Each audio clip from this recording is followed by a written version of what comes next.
Well, George, here you are all sitting down, friends. Was it always the way when you were contenders for that heavyweight championship? I didn't think so. How would you be friendly with a fellow who knocks you down with a straight right hand and another one who barely missed you with a left hook that almost take your neck off?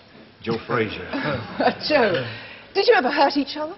How could you be friends with a guy who knocked you down 7 times in the first fight, 6 times down in the last fight, and every now and then you talk with him, he said, I want you to be quiet.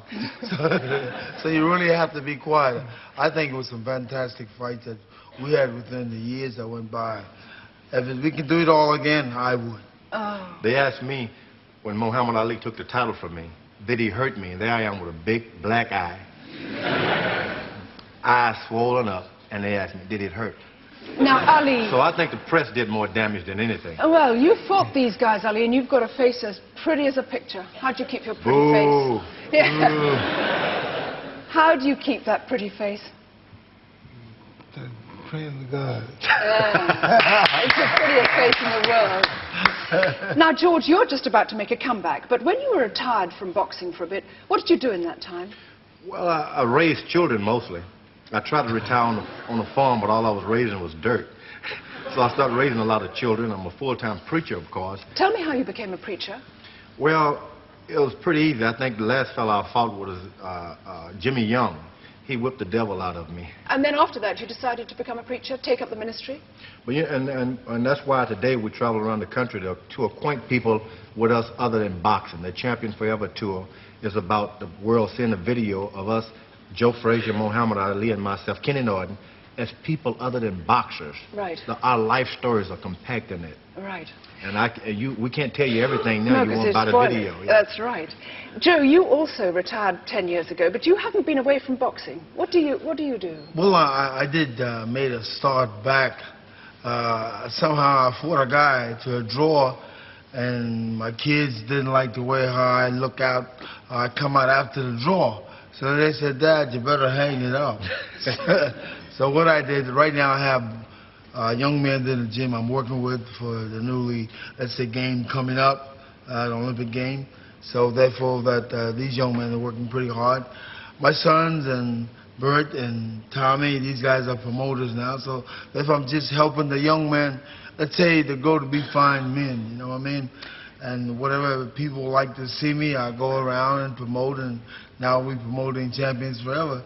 It's just a lot of fun, that's all. Most of us, at least people like me, who aren't in the boxing fraternity because I'm just not quite big enough, most of us think of boxing as the film Rocky. Now, was Rocky true to life? Is a lot of that training... We think that the film Rocky was based on Joe Frazier's life. You see, Rocky... And Muhammad. Yeah? Yeah, and so it was a recreation of some of the exploits they had. He was running down the street in Joe Frazier's old neighborhood. Joe Frazier was actually working in a butcher shop or meat house. And did Stallone come to you for any tips or anything, or did he keep away and just... Well, Rocky is pretty clever. Let's say doing the second film that he cut, he came into Philadelphia. Matter of fact, I think he took you. No, I never did meet him. No. He took Muhammad. He took, let's say, Larry. All these guys who moved to Los Angeles for a screen test. It wasn't on the basis for a screen test. He just had want to learn more about us. What fighting was all about. He's clever. Yeah. And he took all those pieces that we did on the screen test, and he put his film together. Yeah. He didn't pay us. Didn't pay us. He didn't pay us. Well, you was that too, right?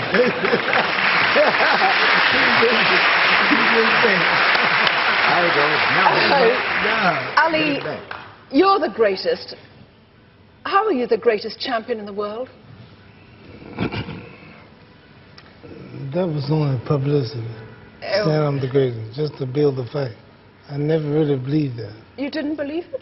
Still don't. I believed it. Of course, he fought He's the greatest man. Yeah, he fought all the champions. He fought everybody with that. My brother got back Joe Frazier's first. Real close. And nobody's that great. You beat these two guys.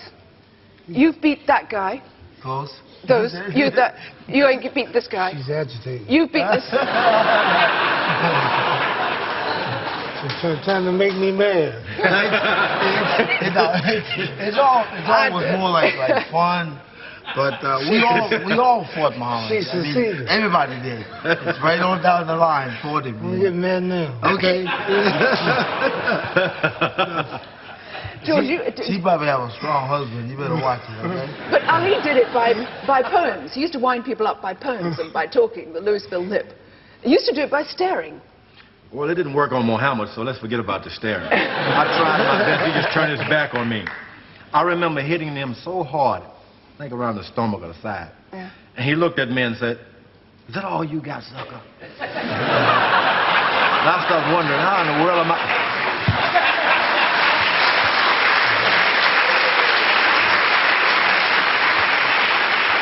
I wanted to raise my finger up and say, how do I get out of here? But believe me, if there's anyone that's going to lay claim to the greatest, other than Joe Frazier, I'd have to put that tag on Muhammad Ali. Mainly because he whipped me, you know. You're a huge guy, though. You seem to be the biggest. A big one. This is a big one, isn't it? My feet weren't big enough to keep me up on the canvas, though. Well, look, I just want you three guys to stay here for the moment, because I'm going to bring on a man who's been the voice of boxing for over 40 years. At the end of a fight, he's beaten into the ring only by the towel. Ladies and gentlemen, please welcome Harry Carpenter.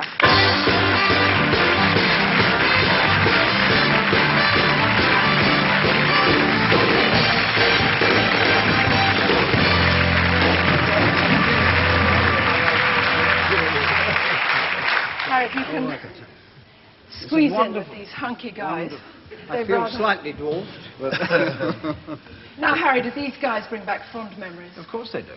You are surrounded by the three great heavyweight champions of my time. I mean, the 70s, these were the men. And they had the greatest fights I've ever seen. You've been doing this for 40 years. Just place them in history, these three guys. Well, let's start with George. George had one of the great right hands of all time. And one of his, I'm sorry to say, one of his great victories was over you. Was uppercut. Because, yeah, that's right, in Kingston, Jamaica, which pretty well lifted you off your feet. Ooh, 7 times. Now then, if we go to 1971, you had a fight with Ali, which was one of the great fights of all time, and you won it against this man, and very few people did that. Yeah, well. And then, you, sir, in 1974, with George in Zaire, you produced your greatest, for me, your greatest ever performance, when you came off the ropes. We saw it. Yeah. And you came off the ropes and you knocked George out. And so the three of you have all done it to each other in a way. And you're all great. Talking about boxing. And you're all great champions. You're all great champions, and you're, I mean... Who invited him anyway? Well, exactly. We didn't do anything to each other. These men have been a part of my life, and I'm proud to have been a part of their lives. I had some of the greatest times of my life with this man and with these gentlemen. I wish it could all happen again. No. They can. You're making a comeback, eh? Listen, Ali, what do you think of Mike Tyson? Awesome. He's powerful, he's strong, he's got a big punch. If he hits you, you're in trouble. Right. How would you have fared against him? Would you have whopped him? Stick, move, hit hard, Yes. tire him out. Right. After about round 10, move in. Are you listening to this, George? Because you're going to... And mug him. And mug him. Mug him. Don't get it, mug him. Yeah. Best you got it. He can do it, too. Yeah, sure. And are you Really going to do it? Huh? Are you going to have a crack at him? Oh, if I get the opportunity, I'll take advantage of it. And he's going to teach me some of his tricks, Muhammad. I'm sticking real close to Joe Frazier and Muhammad Ali because really, these are the greatest fighters of all time. Yeah. You've got to be compared a Joe Frazier type or Muhammad Ali type. There are no George Foreman type. No. Yeah. Oh, If I can imitate these guys on a certain night, I could whip anybody. And to mix it all up, I may be considered a great. Why you been so nice?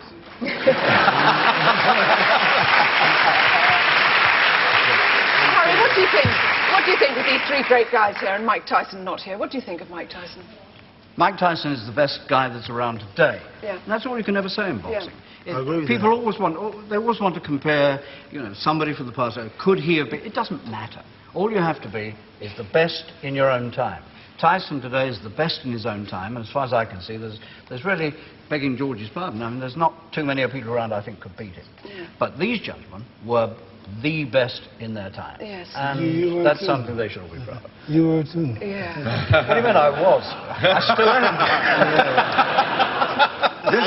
This was no doubt one of the most courteous reporters of all time. He would bring, it was a splendid opportunity when you'd be interviewed, knowing that he was representing the country. Other people you wouldn't let in, but he was so nice and such a gentleman. We'd all let him have private interviews. Whatever he wanted, we would give it to him. Yeah. Well, I'm sure they... Now I want to punch him in his jaw. That's great, yeah. Joe Frazier, do you still sing? I still sing. Matter of fact, I just left Atlantic City at the Claridge. I did like 3 days there. A friend of mine, Sonny Avalon, a young lady named Cheryl Adams. And we did like 3 days there, and it was very nice. It was very good. And I think they probably got some of my music running around somewhere around here.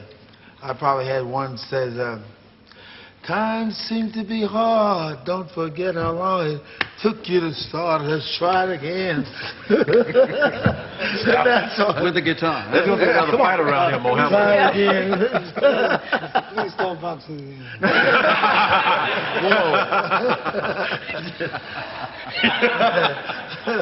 Ali, do you still do poems?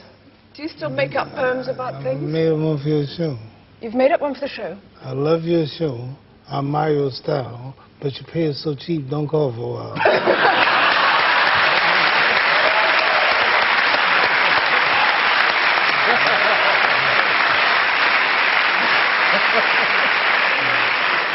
Great. So, Harry, Well, you can see what a pleasure it is to work with gentlemen like these. it must be because, fantastic. well, What kind of... It's easy. That's the important thing. Do you have a chance to talk to them before they start fighting? Or is that pre-fight nerves and things I like wouldn't this? go near a boxer on the night of the fight because that's their private thing and you don't get involved in that. But 2 or 3 days before, yes, and they'll work with you very, very happily. And, Yeah. And George, just like to thank George for the very courteous things he said. George is the sweetest guy in the world. He's also the most he frightening, is. but he's still the sweetest man in the world. And I tell you what, he's going to beat Mr. Cooney. Yeah. You should tell him more that I'm going to whip Mike Tyson also. Yes, I think you are. That is a little harder. Hey, that's what you want to do, George, hard isn't- things. Three heads better than one. George, is it wise to go for Tyson? We hear such terrible things about this man. Is he You going heard, to smack you? you heard terrible things about Sonny Liston. That's true. 8-1 Muhammad Ali was against Sonny Liston. Yeah. Everybody saying, poor guy, don't hurt the little cute guy. Then next thing you know, Sonny Liston is getting face all swollen on the canvas. And the same thing about down. George Foreman and Muhammad Ali. Yeah. 3-1, 4-1. Yeah. If he get in But he shape, tricked me. I could have whipped him, but he tricked me. I could have whipped him. He pulled this rope-a-dope on me. With both of your I don't hands think tied that's right. behind your back. Heard that? Both of your hands tied behind your back. I think that was wrong right there. I want to say that before the whole world. Muhammad tricked me out of my title. Okay. He had me, he laid on the rope, and I, like a dope, kept throwing punches. Then when I got out of there, he knocked me out. In front of the whole world. I'll never forget that. Muhammad, why did you do that to me? Come on. Gentlemen, listen. You've just made this the most important day in my life, and thank you very much indeed for coming on the show. George Foreman, Joe Frazier, much. Muhammad Ali, and Harry Carpenter.